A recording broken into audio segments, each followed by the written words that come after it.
Oh, isn't she pretty and cute? It's just a shame she's so dumb. Oh, now, Thunderfoot, how can you besmirch a pretty young thing like that? Justify yourself, man. Well, okay.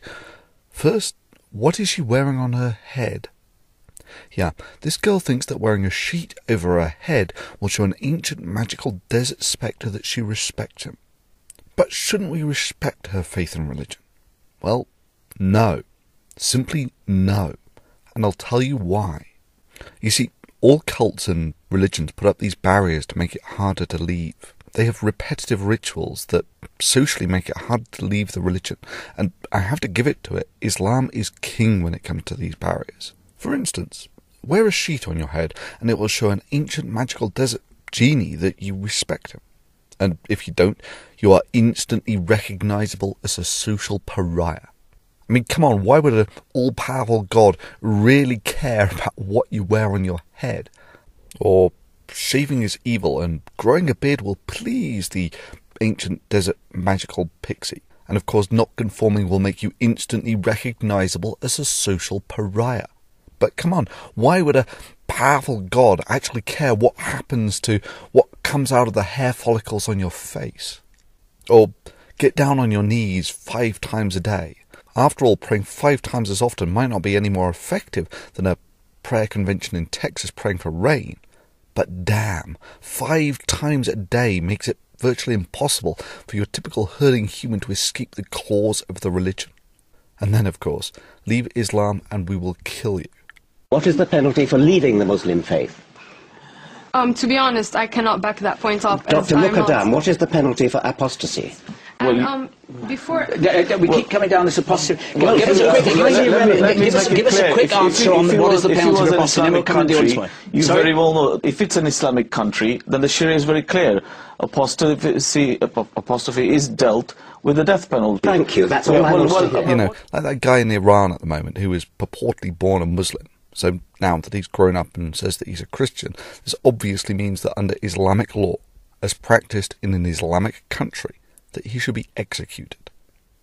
It's all designed to create social conformity to the religion and to make it harder to leave. So no, I have no respect, none whatsoever, for a woman who embraces the very tools of her social thraldom, no matter how well it's accessorized. To me, putting a sheet over your head to appease some desert spectre commands exactly as much respect as putting a box of ramen noodles down your jockstrap to show the flying spaghetti monster how much you love him. But that's not the only reason this Islamic makeup girl is dumb. She abused the Digital Millennium Copyright Act. She filed DMCAs for her own purposes when Potholer54 had the temerity to draw attention to her scientific illiteracy that she decided to vocally parade on YouTube. Sorry, girl, but that's a big no-no. You choose to inject your scientific illiteracy into this forum.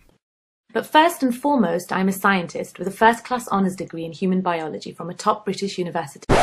Yes, I believe that the first human being, our ancestor Adam, peace be upon him, was created by God in heaven. And now you have no grounds whatsoever to complain when you get called on it. Now, a more compassionate and understanding guy than Potholer54 you will not find. But I'm not Potholer. Indeed, for me, this free and open forum thing is one of those black and white, never compromise type issues. Never compromise. Not even in the face of Armageddon. That's always been the difference between us, Daniel. You see, when you filed those DMCAs, you claimed under penalty of perjury, a criminal offence, that you owned the copyright. And when the counter notices were filed and you did not sue, you de facto lost. Indeed, you can be sued for doing it. Further, it also puts you on pretty shaky ground for maintaining a YouTube account, as you claimed that you were making the claim in good faith, and that your account would be terminated if it wasn't. Now, I've got a pretty dim view of commercial makeup bimbos, Islamic or not, who elect to abuse a legal instrument designed for the fiscal protection of copyright because their skin, albeit very heavily chemically treated skin, isn't thick enough to take the mildest of criticisms from the most mild-mannered folks like Potholer54. Further, I have to say that your excuses for abusing the DMCA are risible. Indeed, you might as well have been parroting word for word PCS. And this is how he ended up. This is an apology from myself to Thunderfoot and other YouTube users. I confirm that the contents of this apology are true and accurate.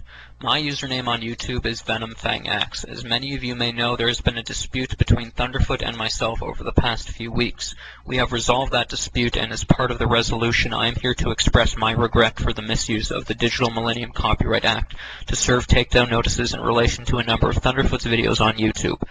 Now, if you and your staff had just admitted that you got it wrong and that you'd abused the DMCA out of naivety, I could have let this one slide and we could have chalked it up to Allah giving you bad advice because he wasn't up to speed on modern copyright law or something.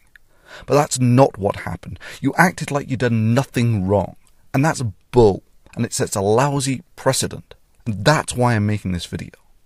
So you can file a DMCA against this video in bad faith if you want. And when you lose the counter notice, we will see if YouTube makes good on its promise to terminate the accounts of those who persistently abuse the legal instrument of the DMCA.